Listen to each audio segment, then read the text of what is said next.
ഇപ്പം നമ്മുടെ PM ശ്രീ പദ്ധതി 386 കോടിയാണ് കേരളത്തിൽ ലഭിക്കേണ്ടിയിരുന്നത്. 386 കോടി ലഭിക്കുന്നു എന്നുള്ളതല്ല, അതിൻ്റെ ഗുണഭോക്താക്കൾ ടാറ്റയുടെയും ബിർളയുടെയും അദാനിയുടെയും മക്കളല്ല. കേരളത്തിലെ പാവപ്പെട്ടവൻ്റെ മക്കൾക്ക് മെച്ചപ്പെട്ട അടിസ്ഥാന സൗകര്യമുള്ള ആധുനികമായ വിദ്യാഭ്യാസമാണ് ഈ PM ശ്രീ പദ്ധതി പ്രകാരം കേരളത്തിൽ ലഭിക്കുക. പക്ഷേ പാവപ്പെട്ടവൻ്റെ മക്കൾക്ക് മെച്ചപ്പെട്ട വിദ്യാഭ്യാസം കിട്ടാൻ പാടില്ല, തൊഴിലാളികളുടെ മക്കൾക്ക് മെച്ചപ്പെട്ട ചികിത്സ ലഭിക്കാൻ പാടില്ല. ഈ മനോഭാവമല്ലേ കേരള സർക്കാർ വെച്ച് പുലർത്തുന്നത്? ഇപ്പോൾ ജൽജീവൻ മിഷൻ പദ്ധതി പൂർണ്ണമായും കേരളത്തിൽ അട്ടിമറിക്കപ്പെട്ടു, നിശ്ചലമായിരിക്കുകയാണത്. ആരാ ജലജീവൻ മിഷൻ്റെ ഗുണഭോക്താക്കൾ? ജലജീവൻ മിഷൻ പ്രകാരം വീട്ടുമുറ്റത്ത് കുടിവെള്ളം എത്തുന്നത് ആർക്കാണ് അതിൻ്റെ ഗുണം? പാവപ്പെട്ടവർക്ക്, സാധാരണക്കാർക്ക്, അധ്വാനിക്കുന്നവർക്ക്. ഇവരുടെ കഴിവുകേടും പിടിപ്പുകേടും കേന്ദ്ര വിരുദ്ധതയും കൊണ്ട് പാവങ്ങൾക്കാണ് കുടിവെള്ളം നഷ്ടപ്പെടുന്നത്. അപ്പോൾ ഞാൻ സൂചിപ്പിക്കുന്ന കേന്ദ്ര പദ്ധതി പൂർണ്ണമായിട്ടും ഈ സംസ്ഥാന സർക്കാർ അട്ടിമറിക്കുന്നു. അത് കേന്ദ്ര വിരുദ്ധതയാണ് ഒരു കാരണം, അവർ രാഷ്ട്രീയ അജണ്ടയാണ് ഇതിൻ്റെ പിന്നിലുള്ളത്. മറ്റൊന്ന് കഴിവുകേടും പിടിപ്പുകേടും കെടുകാര്യസ്ഥതയുമാണ്. അതുകൊണ്ട് ഒരു കാര്യം ഉറപ്പാണ്, ഈ ഗവൺമെൻറ് ഇപ്പോൾ ആമയെക്കുറിച്ച് പറയുന്നുണ്ട്. പക്ഷേ ഈ ഗവൺമെൻറ്റിൻ്റെ പ്രവർത്തനം ഒച്ചിൻ്റെ വേഗതയിലാണെന്ന് പറഞ്ഞാൽ ഒരുപക്ഷെ ഒച്ചുകൾ പ്രതിഷേധിക്കും. അതിനേക്കാൾ വേഗത കുറഞ്ഞിട്ടാണ് ഈ ഗവൺമെൻറ്റിൻ്റെ പ്രവർത്തനം മുന്നോട്ട് പോകുന്നത്. അതുകൊണ്ട് ഒച്ചിൻ്റെ വേഗതയിലാണ് ഈ ഗവൺമെൻറ് പോകുന്നതെന്ന് പറയാൻ കഴിയില്ല. അതുകൊണ്ട് ബ്രിട്ടാൻ ശ്രമിക്കണം, അതിനേക്കാൾ വേഗത കുറഞ്ഞ ഏതെങ്കിലും ജീവികൾ ഈ പ്രപഞ്ചത്തിലുണ്ടോ എന്ന് അന്വേഷിച്ചാൽ മാത്രമേ ഈ ഗവൺമെൻറ്റിൻ്റെ പ്രവർത്തനത്തിൻ്റെ വേഗതയെ നമുക്ക് ഉപമിക്കാൻ സാധിക്കൂ. പക്ഷെ ഇത് കേരളം, ഈ സംസ്ഥാന സർക്കാർ കേരളത്തിലെ ജനങ്ങളോട് മാപ്പ് ചോദിക്കണം. കേരളത്തിലെ ജനങ്ങളോട്, തൊഴിലാളികളോട് മാപ്പ് പറയേണ്ടതാണ്. ഈ കൊല്ലം ഒരുപക്ഷെ പൂർണ്ണമായും ഈ മെഡിക്കൽ കോളേജ് നമുക്ക് നഷ്ടപ്പെടും, അല്ലെങ്കിൽ ഒരുപക്ഷെ ഇക്കൊല്ലം ഇനി മെഡിക്കൽ കോളേജ് ആരംഭിക്കാൻ സാധ്യമല്ല.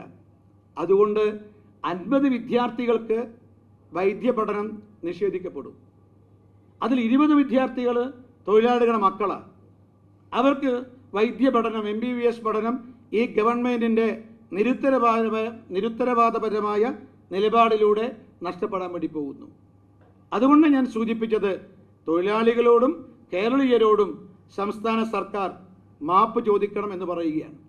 അപ്പോൾ കേരളത്തിന് ഒന്നും നൽകിയില്ല എന്ന് പ്രസ്താവന ഇറക്കിയ മുഖ്യമന്ത്രി ഈ സംഭവത്തോട് നിലപാട് വ്യക്തമാക്കണമെന്ന് ഭാരതീയ ജനതാ പാർട്ടി ആവശ്യപ്പെടുകയാണ്. മാത്രമല്ല, ഞങ്ങൾ അത്ഭുതപ്പെടുത്തുന്നത്, കേരളത്തിലൊരു പ്രതിപക്ഷമുണ്ടല്ലോ, ഞങ്ങളതിനെ പ്രതിപക്ഷം എന്ന് കാണുന്നില്ല. കാരണം IND സഖ്യത്തിൻ്റെ ഘടകകക്ഷികളായിട്ടാണ് ഞങ്ങൾ CPM-നെയും കോൺഗ്രസിനെയും കാണുന്നത്, ഒരേ മുന്നണിയിലെ ഘടകകക്ഷികൾ. നമ്മുടെ പ്രതിപക്ഷ നേതാവ് ഇതിനെക്കുറിച്ച് ഒരക്ഷരം ഇതുവരെ സംസാരിച്ചിട്ടില്ല. മാത്രമല്ല, കൊല്ലത്തെ MP ശ്രീ പ്രേമചന്ദ്രൻ എല്ലാ കാര്യവും പാർലമെൻറ്റിൽ സംസാരിക്കാറുണ്ട്.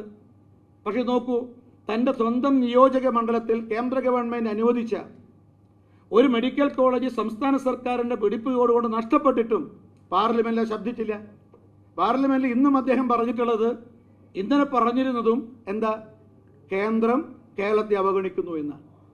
അതിനർത്ഥം ഇവിടുത്തെ UDF ഈ LDF ഗവൺമെൻറ്റിനെതിരായിട്ട് ഉയർന്നു വരുന്ന പ്രതിഷേധത്തെ പ്രതിരോധിക്കാനാണ് ശ്രമിക്കുന്നത്. ഇവർ രണ്ടുപേർക്കും, LDF-നും UDF-നും ഒന്നിക്കാനുള്ള ഒരു അജണ്ടയായിട്ട് ഈ കേന്ദ്ര വിരുദ്ധത മാറ്റുകയാണ്. ഇവിടെ കേരളത്തോടോ കേരളത്തിലെ ജനങ്ങളോടോ ഉള്ള പ്രതിബദ്ധതയല്ല LDF-ൻ്റെയും UDF-ൻ്റെയും കേന്ദ്ര വിരുദ്ധ സമരമെന്നും അത് IND സഖ്യത്തിന്, ദേശീയതലത്തിൽ നിലനിൽക്കുന്ന ഈ IND സഖ്യത്തിന് കേരളത്തിൽ പൂർണ്ണമായി യോജിക്കാനുള്ളൊരു രാഷ്ട്രീയ അജണ്ടയായിട്ട് ഈ കേന്ദ്ര വിരുദ്ധത മാറുകയാണ്. അതുകൊണ്ട് കേരളത്തിലെ ജനങ്ങൾ ഈ LDF-ൻ്റെയും UDF-ൻ്റെയും രാഷ്ട്രീയ തട്ടിപ്പും കാപട്യവും മനസ്സിലാക്കണമെന്ന് BJP അഭ്യർത്ഥിക്കുന്നു. ഏതായാലും കൊല്ലം ഈ ആശ്രമത്തിൽ സ്ഥാപിക്കാൻ കേന്ദ്ര സർക്കാർ തീരുമാനിച്ച, ESIയുടെ കീഴിൽ സ്ഥാപിക്കാൻ നിശ്ചയിച്ച ഈ മെഡിക്കൽ കോളേജ് അട്ടിമറിച്ച സംസ്ഥാന സർക്കാരിൻ്റെ കേരള വിരുദ്ധ, തൊഴിലാളി വിരുദ്ധ നിലപാടിനെതിരായിട്ട് അതിശക്തമായ പ്രക്ഷോഭത്തിന് BJP രൂപം നൽകിയിട്ടുണ്ട്. ഇന്നലെ യുവമോർച്ച ശക്തമായ പ്രക്ഷോഭം കൊല്ലത്ത് ആരംഭിച്ചു. ഇന്ന് BJPയുടെ നേതൃത്വത്തിൽ പ്രക്ഷോഭം അവിടെ നടക്കുന്നുണ്ട്. ഈ പ്രക്ഷോഭം ശക്തമായിട്ട് ഞങ്ങൾ മുന്നോട്ട് കൊണ്ടുപോകും.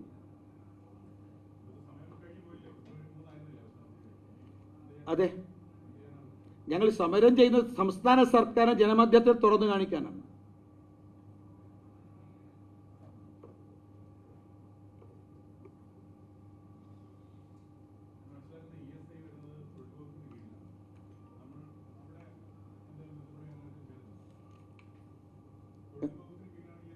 അതെ അതെ, കേന്ദ്ര തൊഴിൽ വകുപ്പായിട്ട് സംസ്ഥാന സർക്കാർ ഞങ്ങൾ ബന്ധപ്പെട്ടിട്ടൊന്നുമില്ല. അതേസമയത്ത് ഞങ്ങൾ ഈ ജനുവരി മാസം എസൻഷ്യാലിറ്റി സർട്ടിഫിക്കറ്റ് നൽകണം ആവശ്യപ്പെട്ട് കേന്ദ്ര തൊഴിൽ വകുപ്പും അങ്ങ് പറഞ്ഞതുപോലെ അതേപോലെ തന്നെ ESIയുടെ ബോർഡും നമ്മുടെ കേരള സർക്കാരിനോട് നിരന്തരമായി ആവശ്യപ്പെട്ടിരുന്നു. അങ്ങനെയാണ് തീയതികൾ നീട്ടിക്കൊടുത്തത്. ഏറ്റവും ഒടുവിൽ ജനുവരി 28-ാം തീയതി വരെ നീട്ടിക്കൊടുത്തു. 28-ാം തീയതി കിട്ടാതെ വന്നപ്പോൾ 29-ാം തീയതി വീണ്ടും കേന്ദ്ര തൊഴിൽകാര്യ വകുപ്പും അതുപോലെ ESIയും സംസ്ഥാന സർക്കാരിനെ ബന്ധപ്പെട്ടു. എന്നിട്ടാണ് ഫെബ്രുവരി 3 വരെ കേരളത്തിന് വേണ്ടി മാത്രമാണ് നീട്ടിക്കൊടുത്തത്. നിങ്ങൾ ആകെ സ്ഥാപിക്കാൻ നിശ്ചയിച്ചത് 10 മെഡിക്കൽ കോളേജാണ്. 9 സംസ്ഥാനങ്ങളും ഈ സർട്ടിഫിക്കറ്റ് നേരത്തെ തന്നെ കൊടുത്തു. ഒരു പണിയില്ല, ഒരു 5 നയാ പൈസയുടെ ചെലവില്ല. എന്നിട്ട് നീട്ടി കൊടുത്തു. ഫെബ്രുവരി 3 വരെ നീട്ടി കൊടുത്തു. എന്നിട്ടും കൊടുത്തില്ല. അതിൻ്റെ അർത്ഥം എന്താ?